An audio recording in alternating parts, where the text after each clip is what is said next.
गुहागरच्या समुद्र किनाऱ्याचं सौंदर्य पाहून झालं आणि आता आपण निघालो आहोत गुहागरच्या जवळ असलेल्या काही गावांकडे, जिथे ही गावं आणि इथलं सौंदर्य अजूनही लोकांच्या नजरेआड आहे.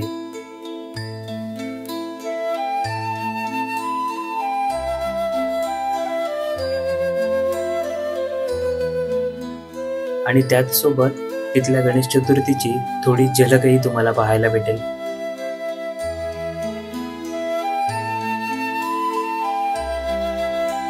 शृंगारतळीतून गुहागरकडे जात असताना मध्येच उजव्या हाताला एक रस्ता वळतो. तो रस्ता आपल्याला घेऊन जातो अशा काही गावांकडे, जी गावं अजून सर्वांच्या नजरेतही नाहीत. ही सुंदर नदी आणि नुकताच बांधलेला हा नवीन पूल, हे सौंदर्य पाहून मन अगदी प्रसन्न होतं.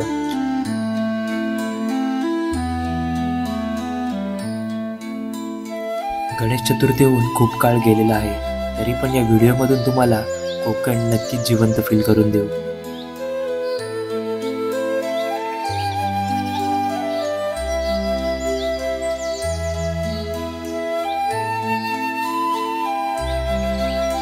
या बागांमध्ये नारळाची झाडं आणि सुपारीची झाडं तुम्हाला जास्त बघायला भेटतील.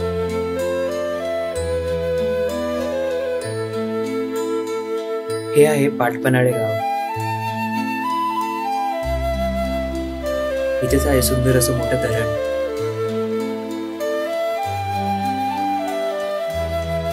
पण आता आपण जात आहोत वाकी आणि पुढे असलेल्या पिंपळ गावाकडे. गणेश चतुर्थी असल्यामुळे काही जण आपले बाप्पा डोक्यावर घेऊन शांतपणे चालले आहेत. घनदाट जंगलानं वेढलेला हा रस्ता सकाळी स्वर्गासारखा दिसतो, तर रात्री तितकाच रहस्यमय आणि थोडासा डेंजरही वाटतो.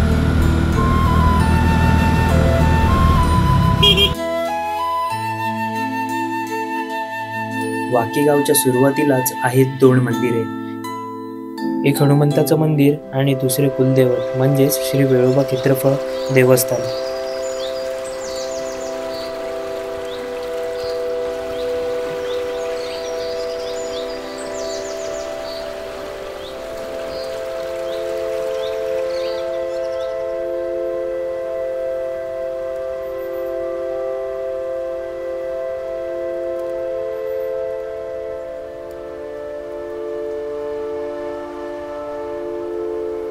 मंदिर परिसरातलं वातावरण अगदी प्रसन्न आणि सभोवतालींचा निसर्ग इतका सुंदर की मन शांत होतं.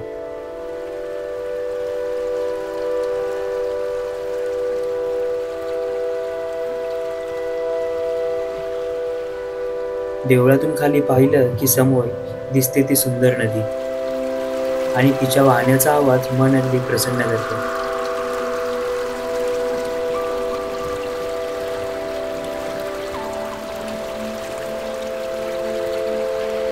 कोकण म्हटलं की शिमगा, गणपती, हंडी हे सण तर आलेच. त्यावेळी चाकरमानी मोठ्या संख्येने गावाकडे वळतात. मुंबईच्या धावपळीतून सुटून कोकणच्या वाटेला लागलं की मन आपोआप हलकं होतं. शिमग्यात वाकी गावची आणि पिंपवड गावची पालखी एकत्र येते. या दोन्ही पालख्या 2 ठिकाणी भेटतात. याचे संपूर्ण दृश्य तुम्हाला येणाऱ्या व्हिडिओमध्ये पाहायला भेटेलच.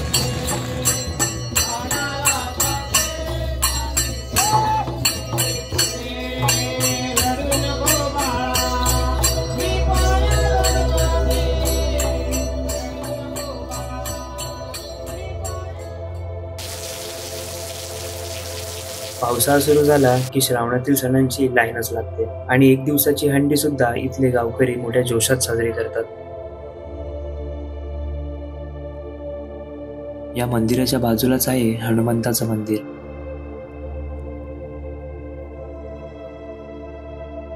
हे मंदिर 1985 मध्ये बांधलेलं आहे. या मंदिराची जागा थोडी छोटी आहे, पण इथली शांतता नक्कीच खूप मोठी आहे.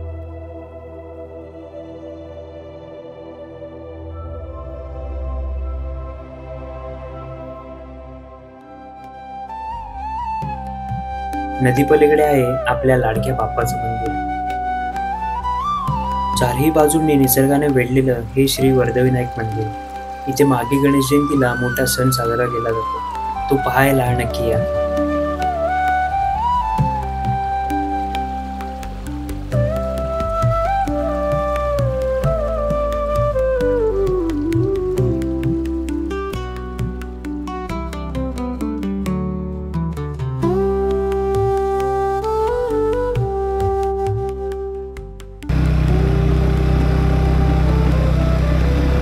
आता आपण निघालो आहोत आणखी एका सुंदर गावाकडे, म्हणजेच निसर्गाने वेढलेलं पिंपळवट. गावात जात असतानाच रस्त्याच्या बाजूला आपल्याला दिसतंय एक सुंदर मंदिर.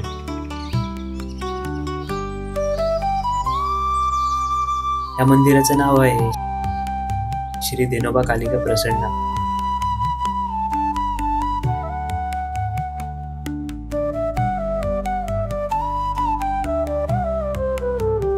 हिरव्या झाडांच्या आड दडलेलं हे मंदिर मनाला प्रसन्न वाटतं.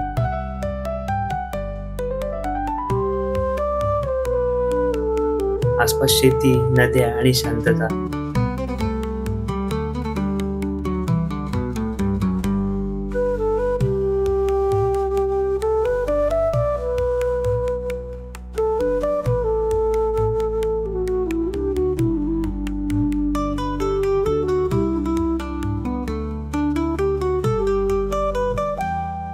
इथे दहीहंडीचा उत्सव गावकऱ्यांकडून मोठ्या जोशात साजरा केला जातो.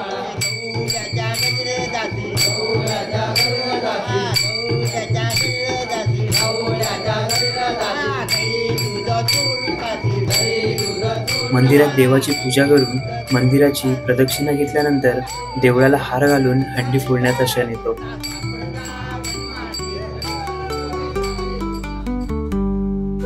पिंपळवड गावात सुमारे 200 घरं आहेत. अर्धी मंडळी कामानिमित्त मुंबईला गेलेली, पण मन मात्र अजून पण गावाकडेच.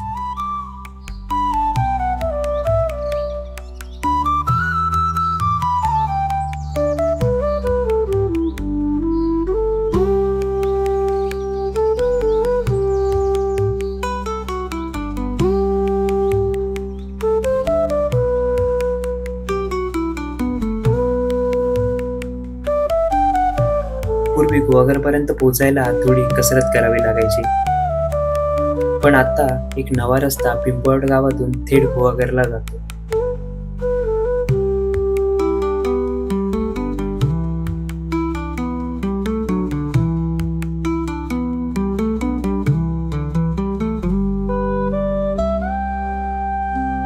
त्या सरळ जागेवरून गुहागरचा बीच अगदी समोरच दिसतो.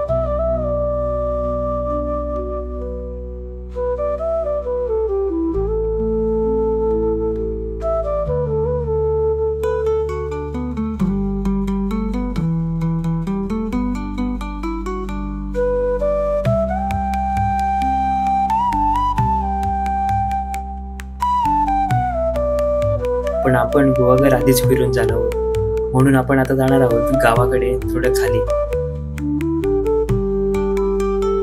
गणेश चतुर्थीची तयारी जोरात सुरू होती. कोकणात गणपती म्हटलं की तो केवळ सण नसतो, तर ती एक भावना असते.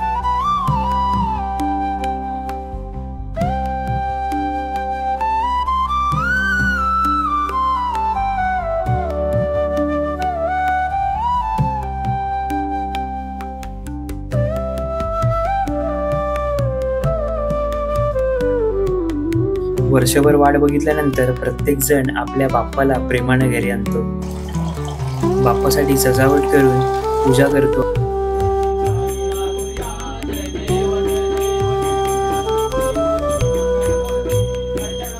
आणि रात्री आरती आणि नाचात सर्व गाव रंगून जातं.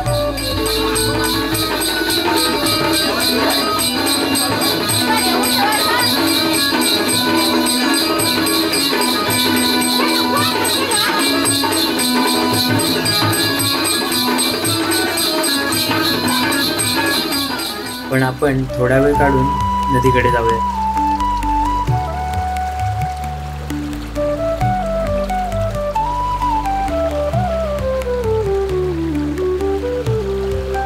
झाडांच्या आड लपलेली ही नदी किती शांत वाटते.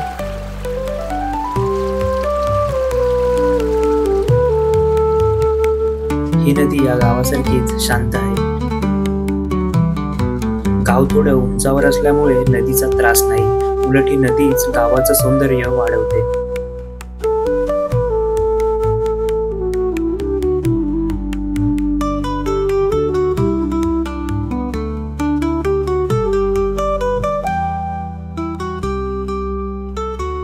पिंपळवडचे रस्ते कोणत्याही व्हॅलीपेक्षा कमी नाहीत.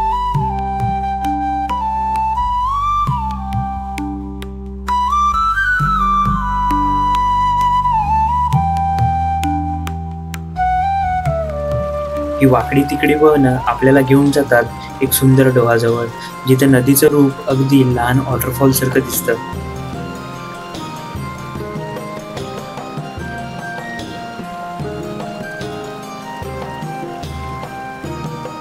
आणि पुढे आहे धोपावे गाव, जे डोंगराखाली वसलेलं आहे. त्या गावाची आणि अजून काही कोकणातील जागांची सफर आपण लवकरच पुढच्या व्हिडिओमध्ये पाहणार आहोत.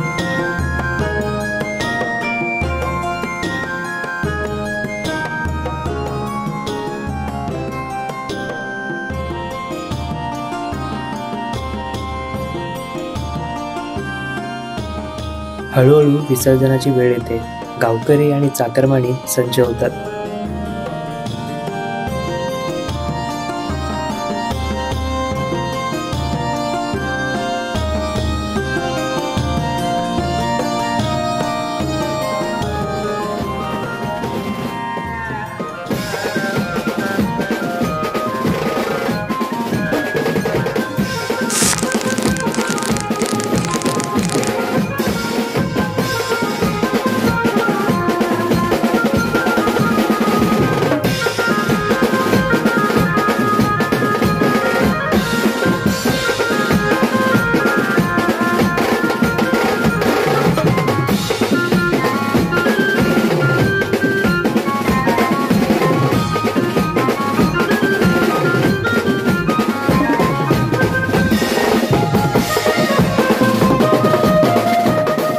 सर्वजण बाप्पाच्या विसर्जनात एकदम तग होऊन जातात.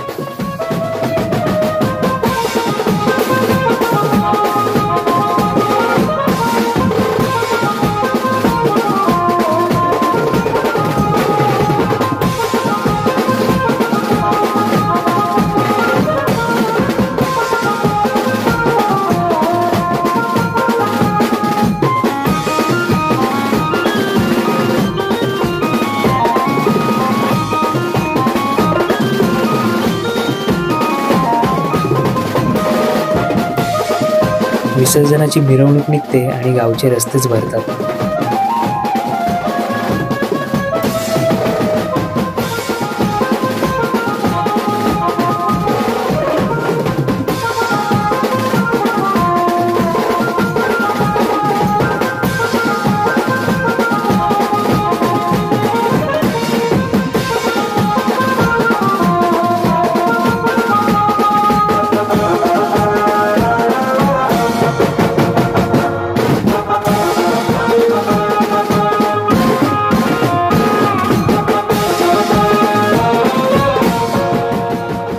विसर्जन म्हणजे निरोप नाही, तर पुढच्या वर्षाच्या आनंदाचा, एकत्र येण्याचा आणि नव्या आठवणींचा प्रॉमिस.